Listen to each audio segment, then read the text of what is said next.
Whether you're fly fishing in a stream, getting those ankles wet, or deep in the ocean casting nets, fish nerds. Fish nerds. Fish nerds. It's a podcast. Hello and welcome to the Fish Nerds, a show about fish, fishing, and eating fish. So it's always interesting, usually funny, and mostly true. I'm Clay Groves, Chief Executive Fish Nerd, licensed fishing guide, and your best friend. And we're recording today's show live. We ever do a live show. We're recording the show in Boston today, just outside of Boston, Somerville, Massachusetts, at the new Staples Connect podcasting studio, which is why the sound probably sounds good. And I have two guests on today. I got Stephen Meter from Podcast New Hampshire, and I have Matthew Passy, who is the podcast consultant. Welcome to the show, boys. Thank you so much for having me today, Clay. All right, quick, you each get a 30-second pitch. What is Podcast New Hampshire, Stephen? All podcasts from New Hampshire in one place. Homegrown, homemade, listen free or die. Yeah, very redneck group now, but a bunch of good people in that group. Amazing people. Yeah, there's some really good New Hampshire podcasts. Give us a couple that you like besides mine. WIDK is I Don't Know Radio. Love those guys. The Plunge just did a charity event. Huge thing. Those guys are doing great things. And of course, Fish Nerds. I have to mention them every time. The most prolific New England show that I can think of for sure. Probably. We say yes to everything. That's just why we're here today. Whatever it takes. Matthew, you are the podcast consultant. Yep. And it's thepodcastconsultant.com. That is correct. And I met you at podcast conference in New Jersey, I think. Yeah, MapCon originally. MapCon. Now the Independent Podcast Conference. Which is, I think, a good name for it. It's a pretty solid name, yeah. Yeah, and I saw you at Podcast Movement after that. And so what do you do? What is the podcast consultant? I help others who want a podcast. So we help people launch, edit, produce, publish, promote podcasts, working with a ton of amazing clients all across the country, actually all around the world now. And I consult with others who, if we're not even doing the production, we can just help you get your podcast on the right track. That's awesome. And a lot of new podcasters really need that, because those of us who've been doing it for years, muddled for years, trying to figure out that path. And once you get it, you're like, gosh, if only I could show someone else the easy way. Well, and even if you've been doing it for a long time, it changes a lot. So you got to stay up to date and check out all the latest and greatest. It is a moving target. So today on the show, we are recording, like I said, live here at Staples Connect, but we're going to do our famous fish trivia today. We're going to do some fish in the news. We have John King, the crappie hippie, with us. He's not here with us. He's sent us a segment for the news. And also, I think if we have time, we're going to try to squeeze in a segment from Doc Martin about why sharks are important.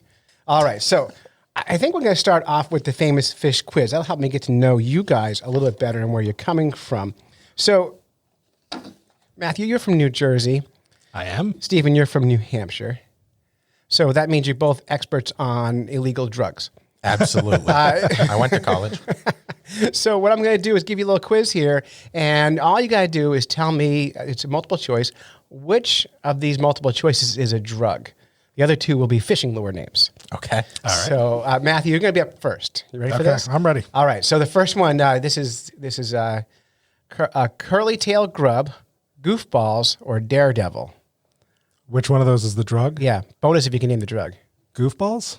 Quaaludes? Goofballs is correct, but the drug is actually barbiturates, which I don't know if a Quaalude is or not. I think it might actually be. As an expert, I'm going to trust you on that. Well, yes, I am from New Jersey, as you stated. The state food of New Jersey is goofballs. All right, Stephen. We have mogies, sluggos, Swedish pimples. Man, let's go Mogies. Mogies.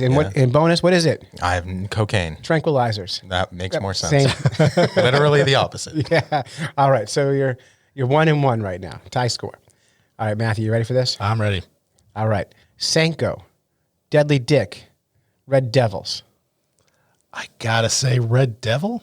Bonus if you know what it is. No idea. It's called Seconal, which is a type of barbiturate. Oh. Yeah.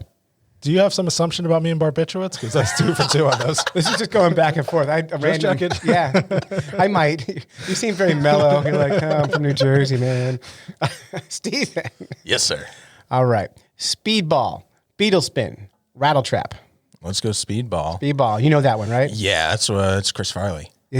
Yeah, cocaine and heroin mixed together. So delightful. Bad idea. Mix. Yeah. Uppers and downers. I only took 2 of those this morning. Oh, good. That's how you got it.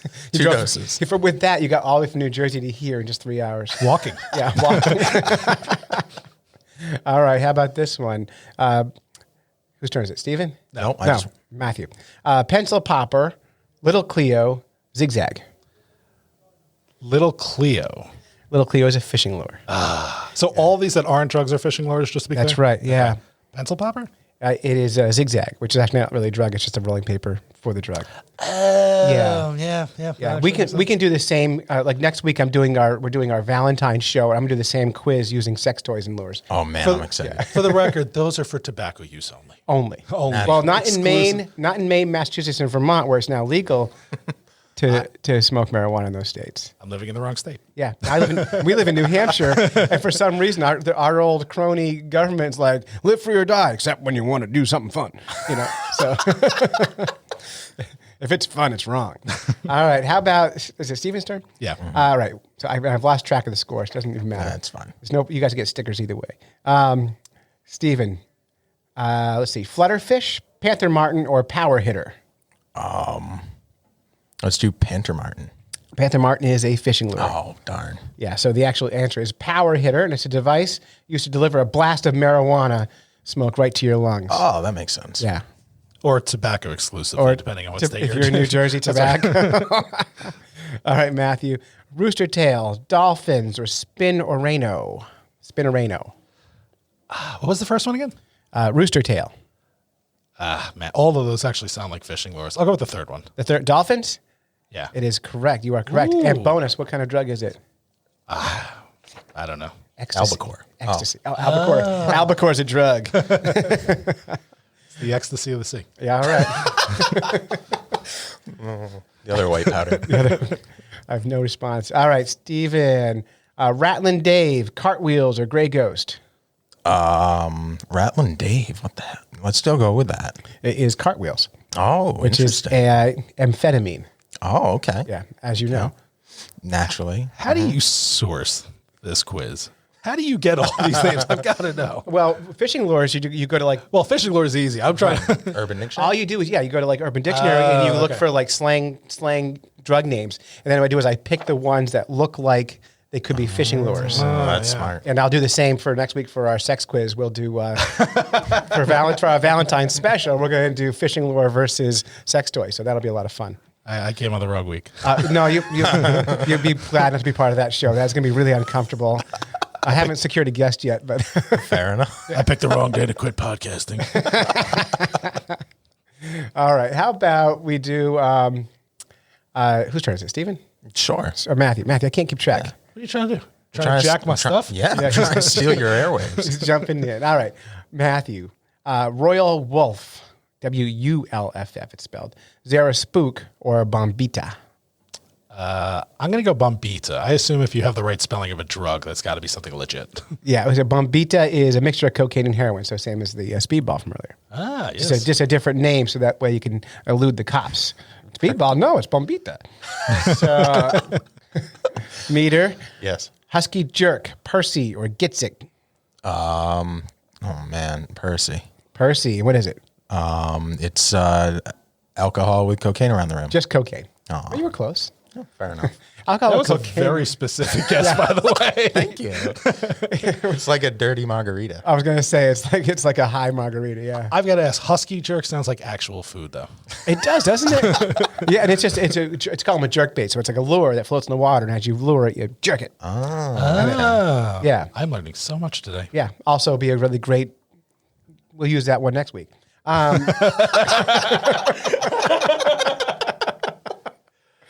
right. I How wonder about? if people walking through the store could hear this, by the way, because I am seeing some faces. That would be awesome. If it Hopefully was all of projecting this out into the- yeah. All of them can hear it on iHeartRadio Oh God, thanks. Good plug. They're not paying me. I heart. or wherever Clay wants you to listen. I think Staples will give me a gift card for this. So. Fair enough. Yeah. All right. How about China White, Hot Shot, or Rat Fink? Hot shot. Hot Shot is a lure, and China White is a very pure white heroin. I might have to challenge this because I think hot shot is also a common drug It likely term, is, yeah. but You're the judge. You It make the likely rules. is. It likely is. But house rules means I'm always right. I like the challenge. Challenge. We're gonna have to call in the management for here at Staples. Can we get a manager, please? Is Deloitte auditing this quiz? Because I want legit results. We're gonna know what kind of drugs do you guys do in corporate. All right. How about what last one? Okay. This is for the win. You guys are tied up neck and neck. Neck and neck. Neck and neck. You're like 11-6. But this one's worth all the points for meter, I think. We have Lefty Deceiver, Miss Emma, or Dahlberg Diver. Miss Emma. Miss Emma, and bonus, what is it? Ecstasy. Morphine. Well, Kind of like the opposite. But I like the confidence in which you said well, ecstasy. I figured Emma, like the E, and then that's the only E I could think of for drugs. It's perfect. It's perfect. So that was our famous fish quiz, which we haven't done in a long time. We used to do fish quizzes every show, and we're bringing them back because I think they're really fun. And we wrote hundreds of these years ago, and we used a bunch of them on old shows that are no longer on the internet anymore. And so I'm able to now cherry pick some of the good stuff. At Alukai, we handcraft Hawaii-inspired footwear, finding inspiration at Hawaiian culture and craftsmanship. Fishing is at the heart of Hawaiian culture today, just as it's been for centuries. Generations of fishermen and women expertly cast from rocky shorelines to sandy beaches. They spear shift, throw nets, fly fish, and navigate their boats beyond the reef into the deep blue in search of their next big catch. No matter how they do it, there's an attention to detail and respect for the ocean and it guides their passion. At Alukai, they believe in the same attention to detail when crafting the highest quality shoes and sandals built for every type of marine environment. Alukai's water-friendly Nohea Moku slip-on shoe features razor spring with non-marking rubber for extra grip on the deck, the dock, and the rocks. It's designed for easy on-off barefoot wear. And when it comes to sandals that perform, Alukai's new Ulele provides the comfort and durability of a sneaker for those long days on the boat and on the shore. And I am excited about this because this is our new sponsor. They're going to sponsor us for the next 3 months. Wow, and congrats. it's great. And they're mailing us shoes. So hopefully on next week's show, I will be wearing the shoes and talking about how they make my feet feel. My wife's getting a pair too, so she's thrilled. And my business partner, Vinny, my fishing partner, he already wears this brand shoes and loves them. And we'll put links up at fishnerds.com to alukai.com so you can find out where you can get your very comfortable Hawaiian shoes. Spell out that address for everyone. I will. OLUKAI.com. And that's why it's really important to look on our show notes for that link, because if you forget the spelling, clicking on it's going to be way, way easier. And we really appreciate their sponsorship of this podcast. This is actually my first big ad sell, and I'm really excited about partnering with this company. I've been offered other companies who I don't like at all, like who want to sell like bath fitters and that sort of thing. And I'm like, nope, can't do it. So I'm excited about this. Congratulations. Thank you. We are so excited because Alyssa Meckel is here with us on the Fish Nerds podcast, and she is a category merchant or something for Staples. Welcome to the Fish Nerds. Thank you. I'm excited to be here. So tell us, so we're here today because of the brand new podcasting space at Staples here in what are we in we're in Massachusetts. Somerville. I'm lost. I got up 3:00 this morning to get here. So why does Staples think podcasting is the place to be right now? Yeah, so our new Staples Connect stores really revolve around community. And so podcasting, we felt that the industry right now, it's obviously growing, and it's growing rapidly on the content side, but no one's really looking at the podcaster and how to help the podcaster execute their podcast. So we felt there was an opportunity on the execution side. So that's why we wanted to create a beautiful, high quality, standardized recording facility. And now we have 7 locations in Massachusetts. And that's exciting. Now, is Massachusetts the only place that Staples is doing this podcasting rollout? Or you're practicing here, then you see how it goes and go elsewhere? It's the latter. We do have plans to go into Manhattan later this year. And of course, like you said, we'll observe for a period of time, but we have 1,100 locations nationwide. And our idea is to create this consistent network of great equipment and great acoustic treatments, and just a great place to bring a community in to record their voice. Well, we're excited to be here. Thank you so much for telling us all about it. And one more quick thing. So you got iHeartRadio as one of your partners in this. Yes. Tell us about how you chose to use the Rode mixing board here. This is the I know. This is so pretty. I know there's a lot of shiny buttons on there. So we partnered with iHeartRadio to bring you this amazing space. And when you think of Staples, you're not thinking of podcasting. So we needed someone who was well versed in the industry to help guide us on the latest equipment and the latest acoustic treatments. And ultimately, we do have hosting and editing partners as well. And when you use that ecosystem, it kind of flags you as a Staples customer, and you kind of get this like golden ticket to get onto iHeart's platform. So it's an entire ecosystem that we built. Well, good. Well, thank you so much. Yeah, thank you. All right. Have a good day. Perfect. News, fish in the news. Everybody loves their fish in the news. I can go first since I only have one good story, and One's a good one. you've probably talked about it, but actually driving up here to Boston, I was listening to another podcast, and I know. I ran out of Fish Nerds episodes on my way up here. There you go. It's a long drive. 236 shows. You did them all. Yeah, no, it was a long drive. Well, and I walked all the way up here too. Uphill both ways. And they referenced this story about a shark that can walk on land. Oh, I heard about this. I have not done this story yet. It was on my radar, though. Yeah, so it's the epaulet sharks, and I guess they live in very like shallow ecosystems, and yeah, they can do a little bit of like land shimmering, I guess is how to best describe it. It's not like it's not like the old SNL skit where they're on 2 feet and they're walking and going land shark. Like it's not like that. Right. Now, when you were hearing about this, do they come out and hunt? What's the purpose of coming out of the water? What's the advantage? Probably to listen to podcasts. Audio below the water is a Does little rough. not work. Well, audio does carry with whales and stuff could probably make a podcast. That's true. They probably could. They probably could. So sharks that walk on land. That's a new thing. Yeah, this is, I guess, a new thing that researchers discovered. Although Australia, right? that sounds right. Yep. Anything in Australia that can kill you, that'll get you. Yeah, I mean everything down there is deadly. That whole country scares me. So, But yeah, it was a throwaway joke, but it's one of those news trivia shows, and so it was like, what was the latest thing that sharks can do? you And of heard it course- on Wait, Don't Tell Me. Yes, I did. How did you know? That's where I heard it too. Wow. Calls it out by name. That's Yeah. beautiful. I wasn't going to promote another podcast on your show, but yes, it was Wait, Don't That's Tell one of Me. my favorite shows. I love it. It's so good. Yeah, so there's a couple impressive evolutionary adaptations at work. The first is the ability to walk. The environments that epaulet sharks inhabit are complex, shallow, obstacle-filled coral reef systems, and so they can navigate. The advantage is they come out of water to get over those reefs to a hunting ground. So that's why it helps them get out of water. So they're just trying to avoid the traffic. Yeah, yeah. Makes sense. Yeah, there's a big fishing derby in New Hampshire this weekend, and I was talking to a reporter from New York Times yesterday about it, and he goes, "Do you go to the derby?" I'm like, no, it's too crowded. He goes, "A classic answer. It's too crowded, so nobody goes to it." So, same with the sharks here.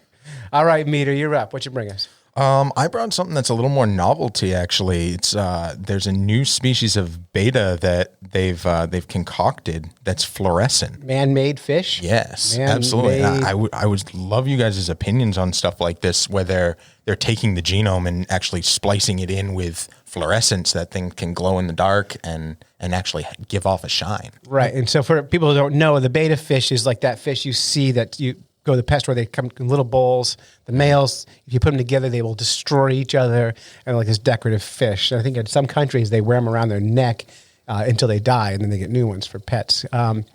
As far as that goes, I don't know this. What did the story say? About the ethical implications? No, about what did they create this fish?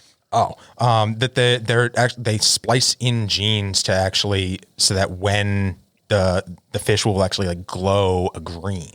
Yeah, so so beta fish, as you see them in the aquariums, probably don't exist in nature anyway. Think about your pet dog or a cow or anything else. So if they're not hurting the fish when they do this, I don't know if I care. I want to go back. Pet cows? Your pet cow. Oh. Yeah. Do you have a pet cow? No, Okay. I have pet chickens and turkeys. That's fair. And they don't, and those animals, the ones I have, don't exist in nature the same way. But do they do. glow? I was just going to ask this. I had a kind of a fluorescent bird once, yeah. This, Well, by the fair way, enough. this fish sounds like it was developed by like Spencer, so they could sell them in the store with the blacklight posters. That's all it's for. Well, and you're actually not wrong. That's the only reason to do this. And people who collect fish really get excited about this. And we did a story last year about the arapaima, which is the most expensive aquarium fish, and they sell for millions of dollars. And people will have plastic surgery done on these fish to make them look the way they want them to look. So it's not out of the question. But I think that ethically, I don't know how I feel about it because I catch fish. So really hard for someone who fishes to talk ethics on fish handling, right? Because I drop a line in the water with a bait on it. When the fish eats it, I cram a piece of metal through their face, pull them out of the water, take a picture, kiss them, and put them back in the water again. That's not nice. So maybe I'm not the best person to talk ethics. Well, I mean, you are putting them back. So is that for ethical reasons? Probably. Yeah, I don't know. If I think too deeply about it, I'll never fish again. Okay, fair enough. But right, like can you take a picture of it without jamming a hole through their mouth? Is the I think the thing that like gives you pause. So last year I had a guy. 2 years ago, a guy in the show had a Kickstarter coming out, and it was a fishing hook that was spring loaded and it pinched the fish's mouth. So when the fish bit it, it would clamp down the fish's mouth, and you could reel it in without ever penetrating the skin of the fish. That would be a game changer. It would be, except for no one funded it. Well, that's And I'm not sure it worked, but it was a good idea. I think it was a teenage kid just came up with a cool, interesting idea. well. I guess what I don't understand is if it pinches the mouth closed, I feel like fish could easily get away from that. What it would probably have to do is when the fish's mouth closes on it, it expands and sort of expands out so, Like an so it can't umbrella. get out. Yeah, exactly. Like a reverse umbrella so that the fish can't get over it and get out of it.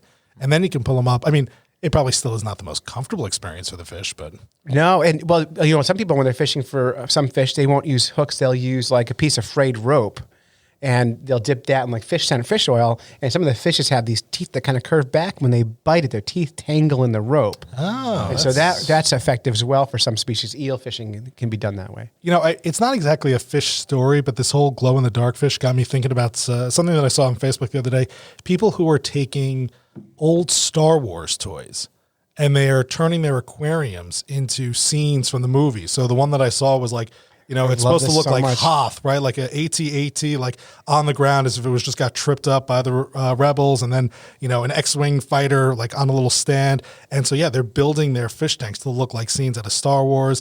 They're also doing it with reptilian cages. So you have like a good Dagobah, system with just a little bit of water and an X-wing under there, kind of a thing. So I am so in on that. That is so nerdy. yeah, I mean that's the kind of thing that makes me think maybe I could get my kids a fish tank at some point. You will because it's Star Wars. Oh yeah, absolutely. But not even Star Wars. You can do this with a lot of different things. Sure. But that was how it came into my ecosphere. That matched your nerd brain. So now match up a cool movie scene fish tank with a glow in the dark fish, and you could be doing some really cool stuff. Oh, let's do it. Yeah. So Meter, get on it. All right, I'm on it. I'm going to write that down. So ethically, back to your question. Ethically, how do I feel about it? If they're not putting that fish in the wild, and it's just for aquarium use, and they're not hurting the fish, the gene splicing happens, at a tiny level, usually at the egg. I don't know if I care. No, fair enough. Yeah, although I'd be interested to see what listeners think. If they want to call 607-378-FISH and tell us what you think. Tell me how wrong I am. I'd love to hear it. Well, and how many times did they have to try it until they got it right? Right. Is that experiment level dangerous to the Right. fishes? But again, I have a problem with keeping a fish in a tiny jar for its whole life and not letting it swim. To me, like a big fish tank makes sense. A tiny little goblet doesn't make sense for quality of fish life. Although, do the fish care? I don't know. But They haven't called into the show, so we Yes. know they're not complaining that loud. I know they're not very talkative. Those fish. That's a good story. I have some fish in the news also. All right, this is from ScienceAlert.com, and the headline is: "These fish can create entirely new species when they have sex." Okay. So this is similar. Yeah. To your story, Meter. When humans choose the wrong mate, it can end in divorce. When cichlids choose the wrong mate, it can fuel the development of a whole new species. This is not a bad outcome for what's usually an unfortunate mistake, and it's one of the main reasons this colorful little fish is so exceptionally diverse, coming in a whole range of bright patterns, shapes, and sizes. Usually found in freshwater lakes of Africa, cichlids have a habit of flopping into bed with the wrong partner. I used to have that habit. And when the waters are murky and the details are fuzzy, the females can accidentally introduce a new gene into the population. A decade-long study on Lake Murray on the Congo has found, this is a quote, "This could have been because when the lake formed, the water was very cloudy and they couldn't see the colors properly, and so the females were not being as choosy as they might otherwise have been. Mating between cichlids from different drainage systems produced very diverse offspring, combining genetic traits of both parents and creating brand new species." And this begs the question of like, what is a species? Have you guys thought about that at all? Do you know what a species is? I have not. No. Yeah, so there's a lot of scientists debate this all the time. And when I taught science, I would teach kids, I would kind of simplify it. So like when a species is an animal that can reproduce with itself, its own kind, and have babies, right? So if two horses mate and they have a baby, that's the same species of animal, right? If a horse and a donkey mate, they get a mule, and that baby can't reproduce. That is not a species, right? Interesting. So that's one way. So you have this, and that horses can't reproduce with other animals to make new animals. So that's that species, right? And then those animals are separated genetically because they can't reproduce with other animals. And then you have other ones that are separated geographically. So you have like polar bears and brown bears are the same animal, genetically identical. Really? Yep. The difference is where they live. So they never reproduce together, even though theoretically they could, but they're separated geographically. I see. So that's speciation. So even though if you look at their DNA, they're nearly the same animal. So now, did this say that the reason that this was happening was because the water was too murky, so they couldn't like see the difference? Well, yeah, and that's what they're saying. But I'm trying to find out if they're talking about species or diversity. Are you within implying the that same? like, it was dark in the club and there was a lot of I'm- smoke? Exactly. And, Dude, I'm implying exactly that. So you're saying that maybe this isn't a different species, it's just diversity within the same species. Right. So the article says the rapid case of evolution has produced many distinct species that are genetically compatible, meaning they can produce viable and fertile hybrid offspring. As a result, some researchers argue that hybridization is what has led to such great. So I'm with this. I don't think it's new species. I think it's just hybridization. yeah, I mean, and maybe I'm simplifying it, but it sounds like that would be implying if someone from America and someone from China mated, that they're creating a new species just Right. because of their geographical Right. origins. Yeah, and so I think that's questionable whether it's a species or not. And be like, imagine like I have a dog and she's a cattle dog, and if she mates with a Saint Bernard, their baby is not a new species; it's a different kind of dog. Like it's just a diverse, or it's a different maybe breed, And with humans, you think race maybe, but I don't think different species. I think it's a weird kind of weird way to go. Yeah. So you're saying that's like just a different breed of fish. I think breed is a better use of words than species. Again, we have Doc Martin, is our resident biologist on the show. She's got a PhD in cichlids, and I'd be interested to see what she thinks of this. Is that her actual name, Doc Martin? Yeah. No relations to the shoes, right? Well, we always sing it. Dr. Martins, Dr. Martins, Dr. Martins boots. Not spelled the same way either, but Okay. she's a professor at the University of Kansas, Emporia State University. So, Okay. yeah. Wow. Yeah, she's been with the show for 6.5 years, and we've been doing the show 7 years. Very cool. From the start. We never pay her. Maybe not what you lead with, but Well, we don't. None of us get. I don't get paid either, so it works out good. All right, one more story, and this is from Manga Bay, one of our fun news partners. Just like terrorists, Indonesia boosts vigilance for blast fishers. Is this fishing with like dynamite? This is fishing with dynamite. From the title, you got it. You got it. From Kuta, Indonesia. In the weeks before last Christmas, marine authorities in eastern Indonesia reported separate arrests for locals using explosives to catch fish. The arrest highlighted what observers say is a routine increase in blast fishing across the archipelago ahead of the long public holiday. So that's what's going on right now out there. Don't do that. now the concussion in water when there's an explosion, is that not more dense because of the nature of water? I like the way you asked that question. It's very sciencey. Yeah, so that shock wave goes out and it affects more. It doesn't just affect the fish you're targeting. It affects everything. Go ahead. Well, on a completely separate note, I've got to wonder, like, what does explosive residue filling up the water due to the food chain in general, right? Because the fish that you're not necessarily getting killed or concussed with this dynamite are still out there, filtering water through their gills and whatnot, picking up TNT, essentially, powder, like all sorts of explosives. Like, what is that going to do to the food chain? What's that doing to folks who then wind up eating those later down the road? Oh, it's fishing is such a terrible industry in so many ways, and this is just one example of that. And I think you're right in the money. Like we don't even think about those particulate matter that's going to float down into the food chain and into the gills of the fish. It's crazy. And now, the story reminded me in Vermont, the only place in the country where you can legally shoot a fish with a shotgun is Lake Champlain in Vermont. And this was Why? well, I actually want to do it because you can. So there's But let's go back to the ethics before. Well, and the way that works is when you go hunting for fish with a gun, you're not actually shooting the fish. You're shooting the water. And the shockwave knocks the fish out.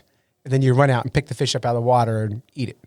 Interesting. Yeah. Is that buckshot or birdshot? That's a great question. I don't know. Fair enough. I don't know. But hopefully not lead. Hopefully not. Because lead is awful for the environment. And for your teeth. And for your teeth and for your... And it's neurotoxin, so really bad for your brain. So do they not make sinkers out of lead anymore? Well, they do make them because most of here's the problem. So fisher people, mostly I'm going to say fishermen because this is important. Fishermen are stubborn rednecks who won't change for anything, right? So we have this like cold, dead hand mentality. So in New Hampshire, lead sinkers are outlawed under 1 ounce. And they outlawed them because birds like loons will scoop up gravel and they will swallow the lead and it will get in their bodies. And one little tiny fleck of lead will kill a loon. And there's nothing, even if you catch him eating it, as soon as it's in his body, we know that loon's going to die. And we know this to be fact. Not to mention all the other animals that eat throughout the food chain who lead affects. And so New Hampshire outlawed lead quite a while back. In Maine, they tried to do that, and the fishers were like, "No, you can't get there from here. Well, I don't know. I'm going to fish my lead and smoke my dope." And so in Maine, they said, "Well, what if we painted the lead jigs? Then that the would birds won't eat them. So the birds and the lead won't leak through the paint, and the birds will be fine." So the law in Maine is the lead has to be painted. Wait, is the thought process there that the bird won't eat it because of its color, or that the one little layer of paint around it will protect the bird from the lead? It's the latter. It's what you just said. Yeah. That seems absurd. Yeah, and that's not how digestion works. No, that's not. Especially in a bird who has a gizzard, who they eat gravel to grind things up, and that's going to bang on that paint and grind that paint right off. So it's really dumb. And I was in a sports shop up at Moosehead Lake, Maine, trying to find non-lead jigs to go fishing, and it's run by a bunch of fishing guides.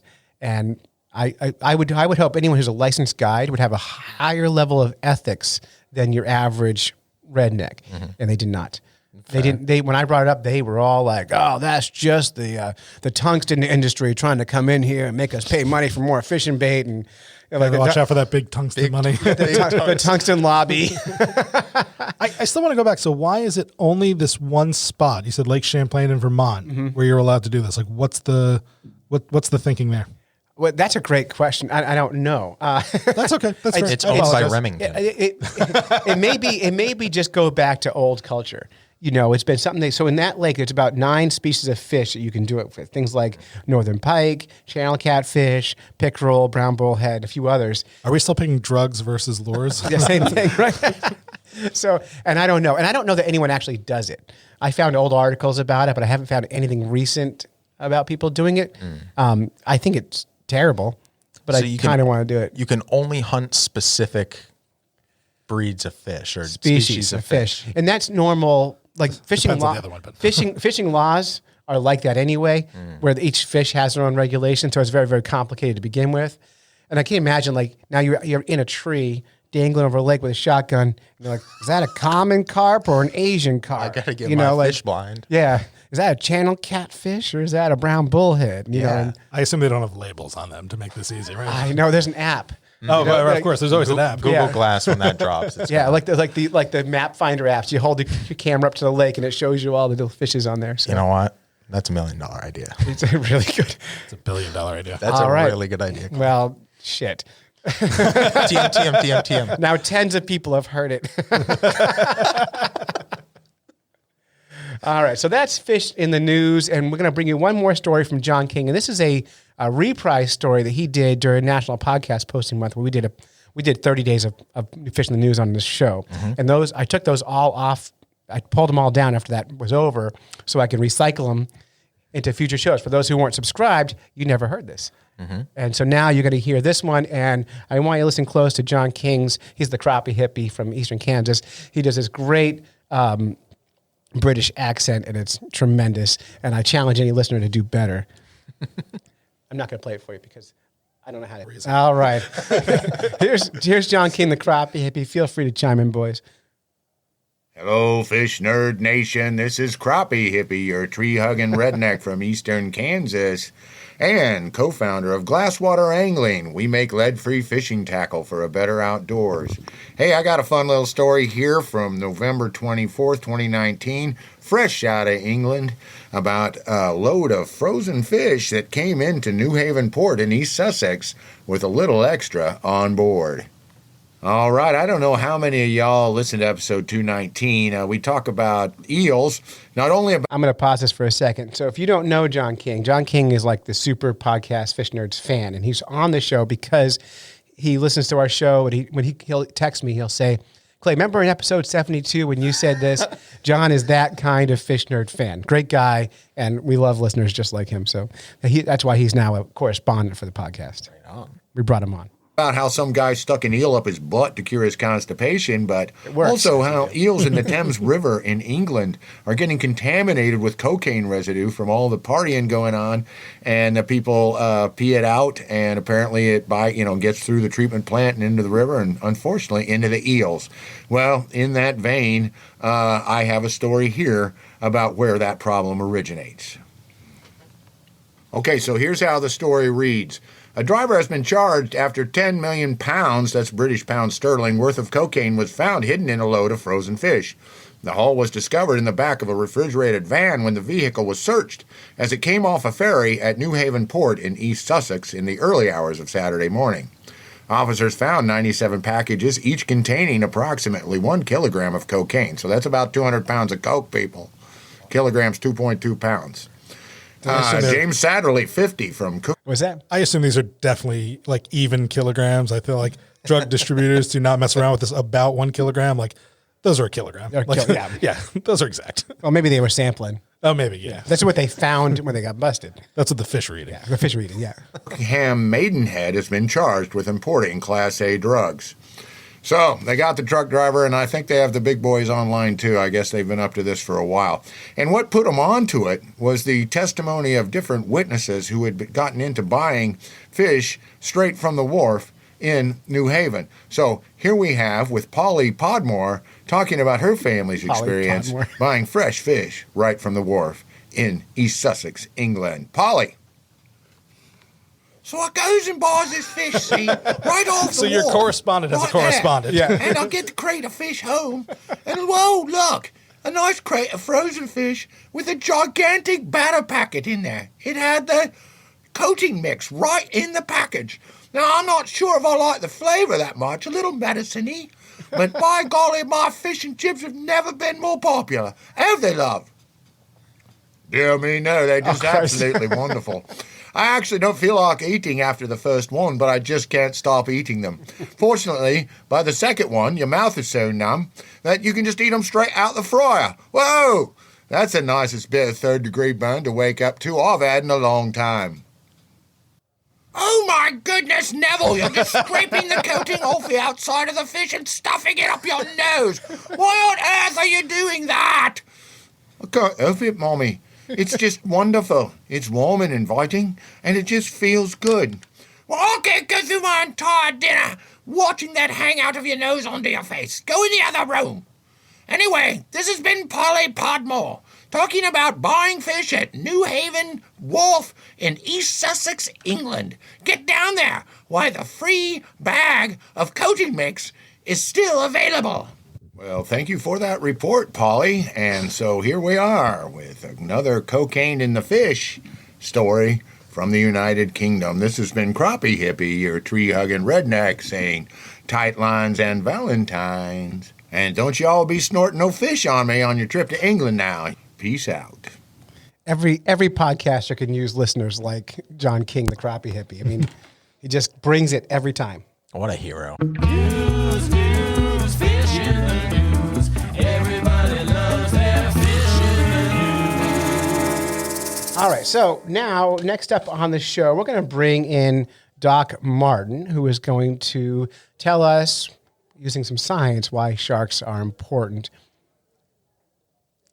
This I haven't even heard yet, so I have to edit. My name is Dr. David Schiffman. I am a postdoctoral researcher at Arizona State University, though I'm based in Washington, D.C., where I also run an environmental and scientific consulting firm.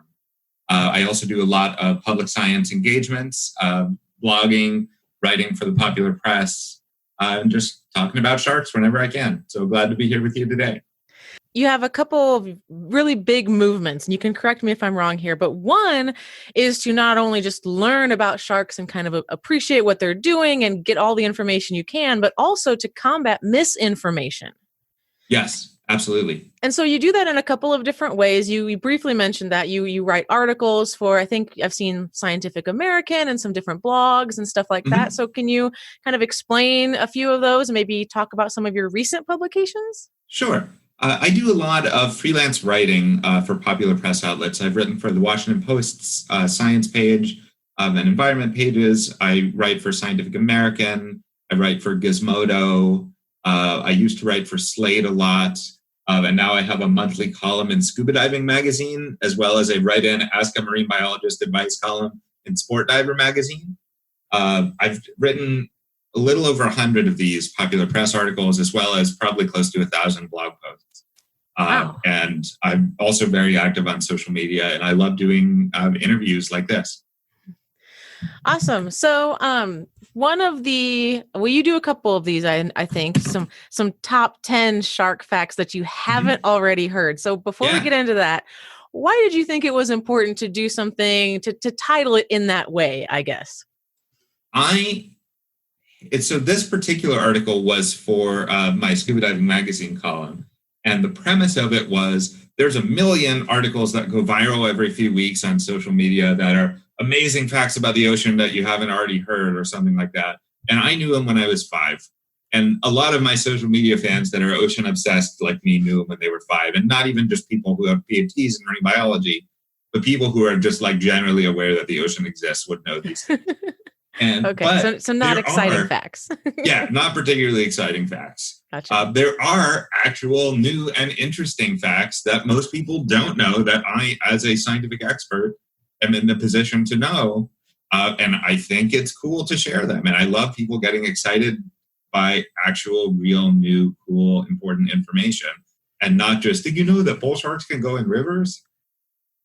So they can, though. That's kind of true, but... Yeah, bull sharks can, but the bull sharks are not the only species of shark that can enter fresh water, and we've known that for a century. Anytime you see bull sharks on like a Shark Week show, they say bull sharks are the only species of shark that can enter fresh water, and it's not true. Why do you think that, because I've heard that too. I see that all the time on documentaries and stuff. Yeah. Where did that come from? Shark Week. A lot of the specific, I trace, or a lot of the work that I'm doing now is tracing how information related to sharks travels through different information pathways to concerned members of the public, to policymakers, to environmental communities, with the goal of improving science education to those groups. That sounds awesome. I have pretty good idea of how much. Yeah, that's a lot of work. A lot of it comes to Shark Week. They have been just an enormous force for putting information out into the world, and it could have been such a force for good if only they cared at all if the information they were putting out was true. And a lot of the stuff, they have, to their credit, stopped doing actual made up, completely fake, fictional things that they present as real. So I don't watch Shark Week because I tried once and it was just so. I'm not a shark expert, but it's just you grind your teeth and pull your hair out. Now it's just lazy stuff. Like, that's a blacktip shark. They can get up to 17 feet long and they eat so and so. No, they can't. No, they don't. And also, that's not a blacktip shark. Come on. Wow, There's it's so little really just stuff like basic that. information. is Basic just facts. wrong. There Wow. are 14 species of hammerhead sharks in the world. No, there are not. Not differences of opinion. Wow. So there's a lot of stuff that can be traced back to Shark Week. But there's also a lot of sharks and popular culture type stuff. A lot of fear of sharks can be traced back to Jaws. Yeah, so I actually do a science on the silver screen class here at the university, and so we watch Fun. different science movies and we talk about their impact and whether the science was good or bad or not. And Jaws was one that we did last year, and we Yeah. talked about the fear that really did to a Yeah. large population for a really long time. There is something in the public policy literature called the Jaws effect, Mm-hmm. in which, in the wake of shark bites or something like that, a local level public official wants to be seen as doing something, even if what they are doing isn't useful, because they don't want to be seen as Mayor Larry Vaughn from Jaws, who just pretended there wasn't a problem and did nothing. And that has led to the deaths of threatened species, as well as not making the beaches safer for humans, because people don't want to be seen as a specific fictional character from a movie. There is not, like, other movies don't have that level of effect on how people perceive things, other than, like, if you ask someone to picture a dinosaur, they picture Jurassic Park, even though we know that's not what dinosaurs look like.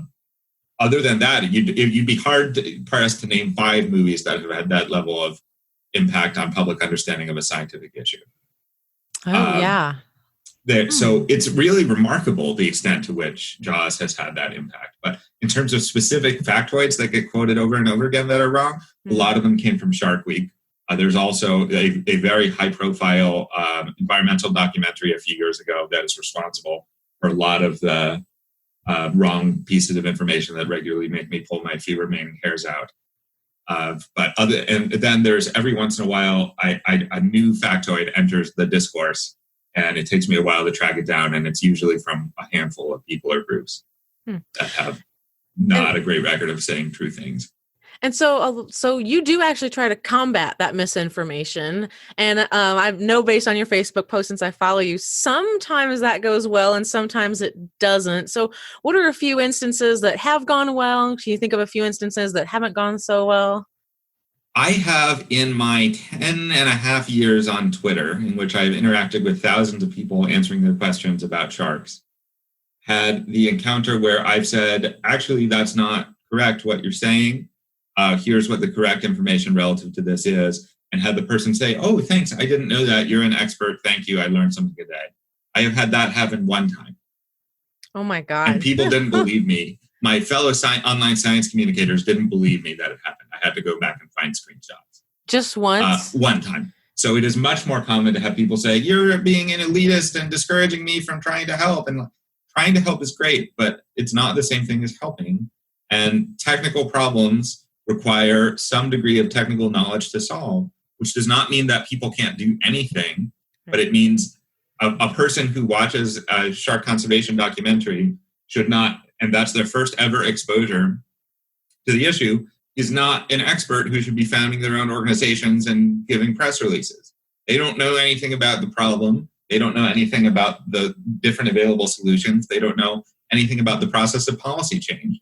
So why not volunteer to help an existing nonprofit rather than be the president of the South Bend, Indiana Save the Sharks Club or whatever? Hey, that's actually where I'm from. Yeah. Really near there. That's funny.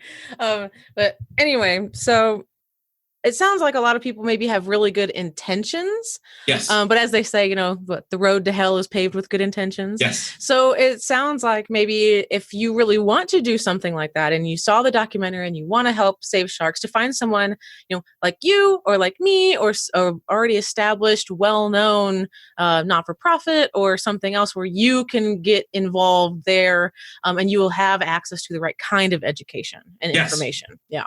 There are lots of great environmental nonprofits that employ experts that have track records of getting actual data-driven success that need your help. And when you found your own organization, when you have no experience or credentials or knowledge, you are at best diluting the pool of information out there and taking sources away from them. And at worst, you are actively competing with these groups that are actually have a chance of doing something good when you don't. One thing that I've said that people seem to appreciate is thinking outside of the box can be great. Getting new outside fresh perspectives can be great. But thinking outside of the box is most useful when you know where the boundaries of the box are and why they're there. Just entering a room where there's a box and just saying, what about that way over there, without knowing anything about what's in the box is not likely to help. You are randomly guessing. A lot of this has been described, I think it may have been by Richard Feynman or somebody like that, or Feynman, somebody like that, that what a lot of people are doing is basically the equivalent of approaching a locksmith trying to open a combination lock and saying, have you tried 24? You wouldn't do that because it doesn't make any sense. You don't have access to all the information. You know that person knows more about this than you. Your input is not required at this time. But that's what people do with expert conservation biologists, with expert fisheries managers. I just had a baffling conversation about this just an hour ago on social media. That it happens several times a day. That someone that what I've often joked when I train scientists all over the world how to use social media for public science engagement. And I often joke that Twitter is amazing because it allows anyone in the world to find an expert in any topic they can think of and tell them why they're wrong.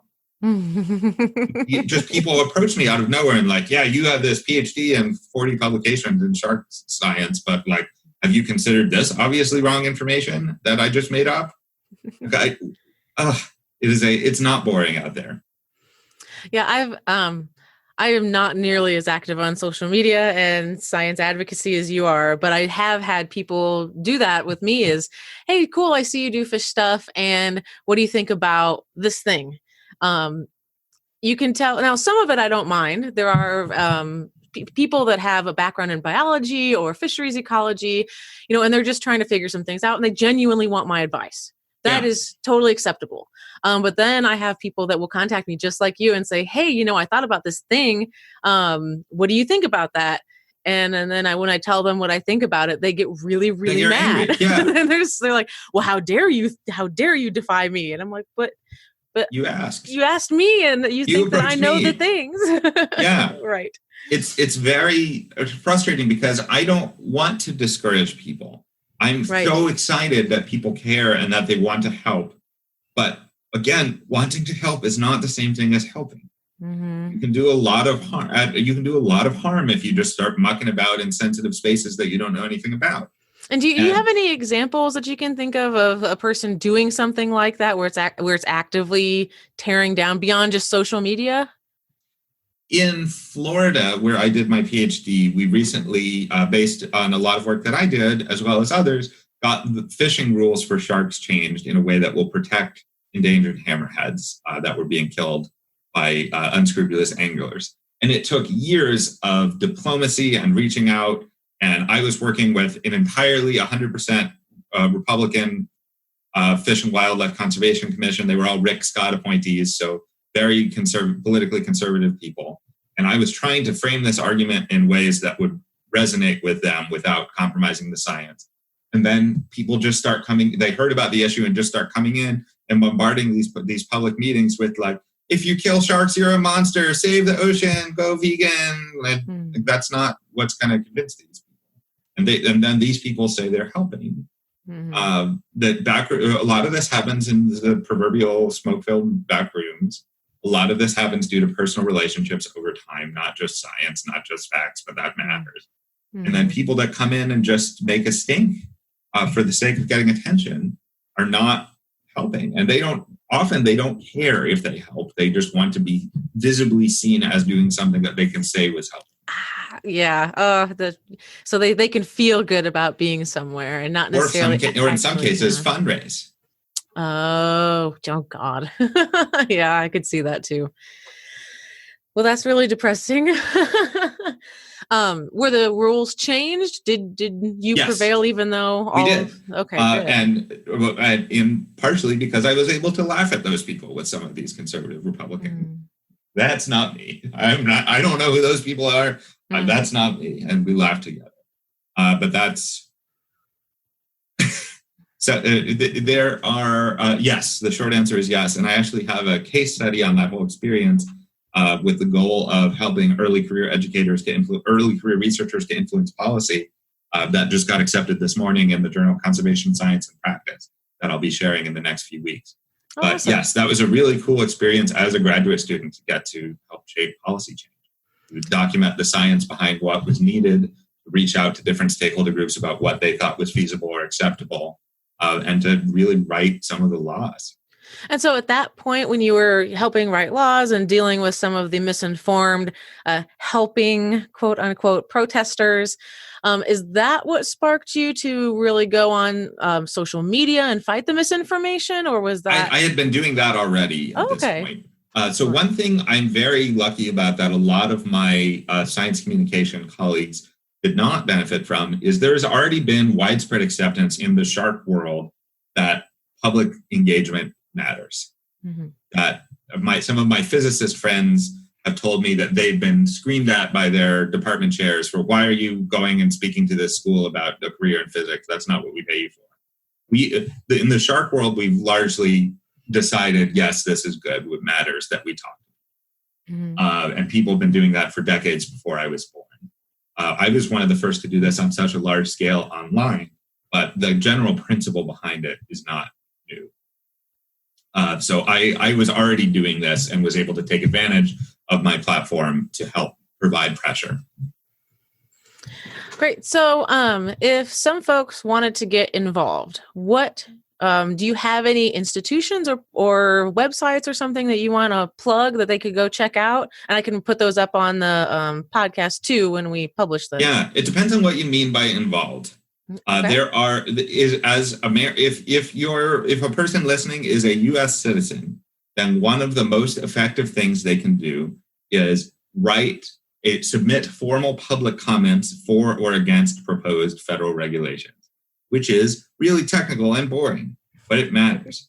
People signed these ridiculous petitionsite.org petitions that the government just totally ignores and is legally entitled to do so. But if the same people would take 5 minutes and submit a comment through the Federal Register, then NOAA and the EPA and these other groups are legally required to respond to it.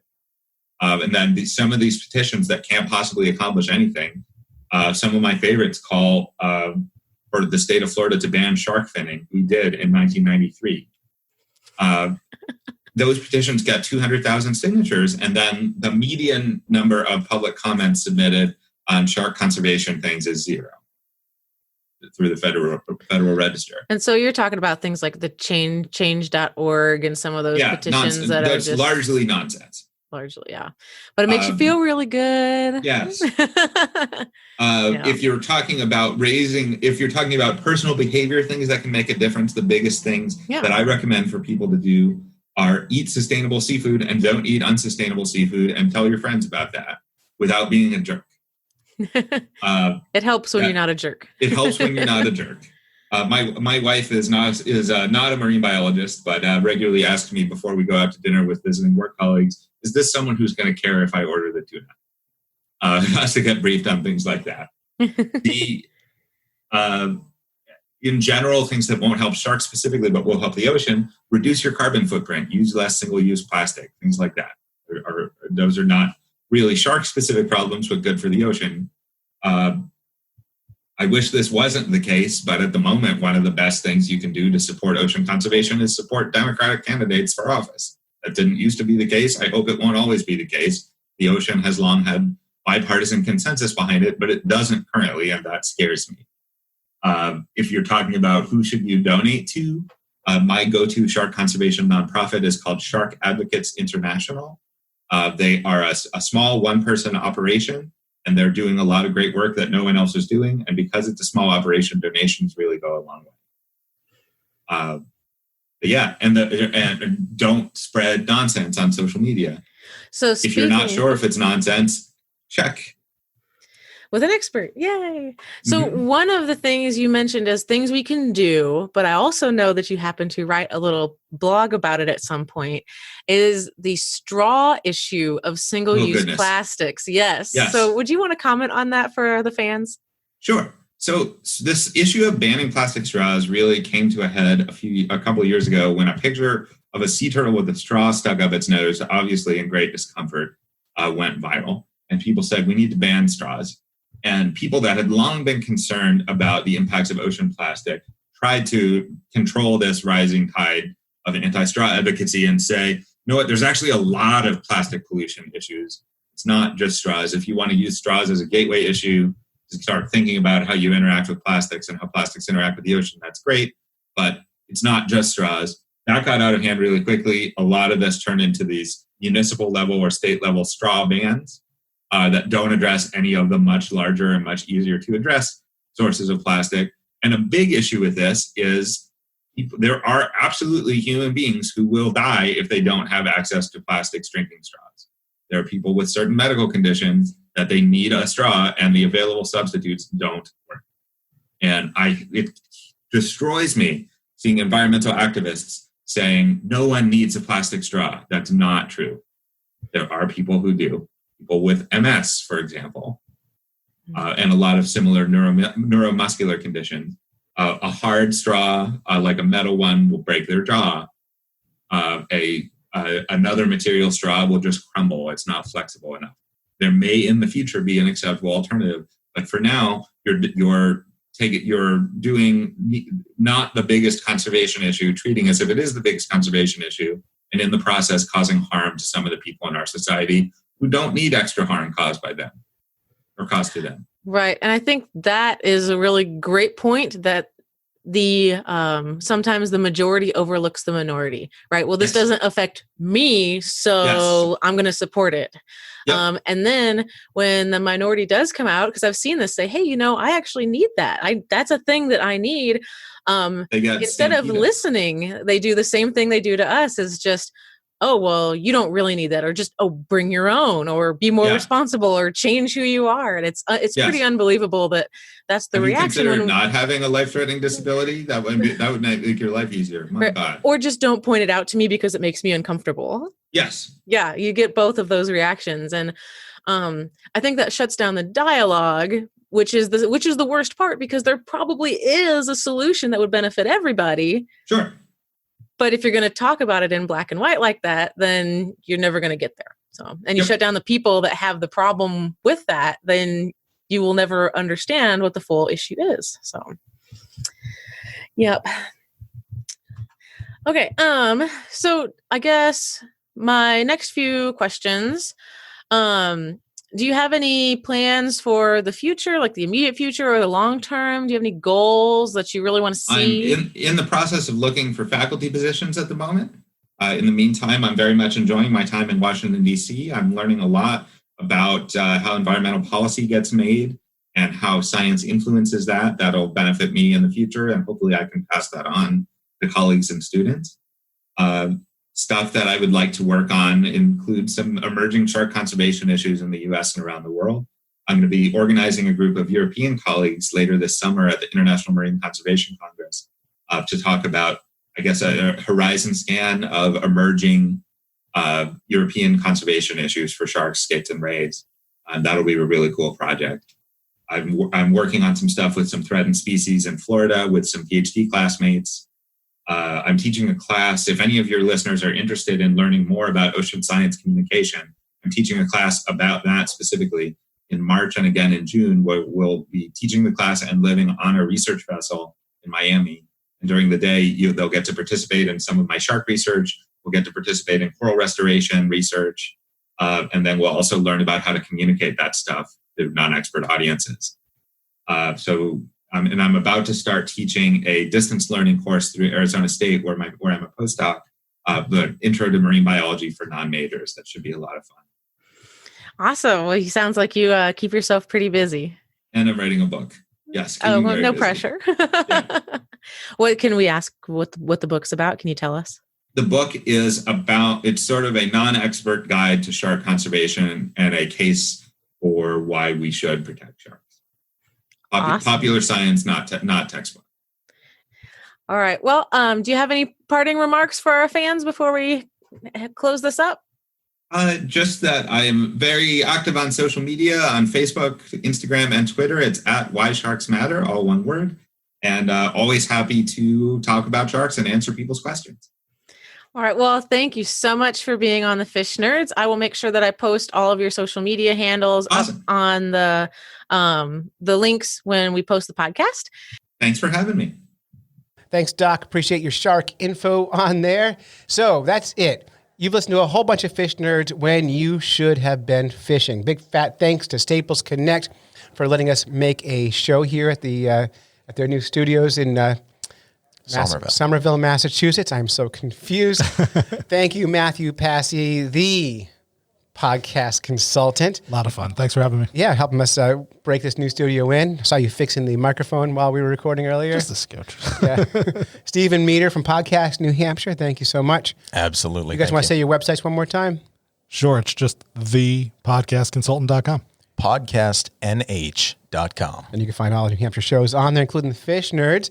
And thanks, Doc Martin and the Crappie Hippie and everybody else for listening. So until next time, follow the code of the Fish Nerds. Spawn early and often. Never trust a free lunch with strings attached. And swim against the current every chance you get. Whether you're fly fishing in a stream, getting those ankles wet, or deep in the ocean, casting nets, Fish Nerds. Fish Nerds. Fish Nerds. It's a podcast. Just for the halibut. Fry it in a basket or broiled in a pan. Eat it raw like you're in Siam. Fish Nerds. Fish Nerds. Fish Nerds. It's a podcast.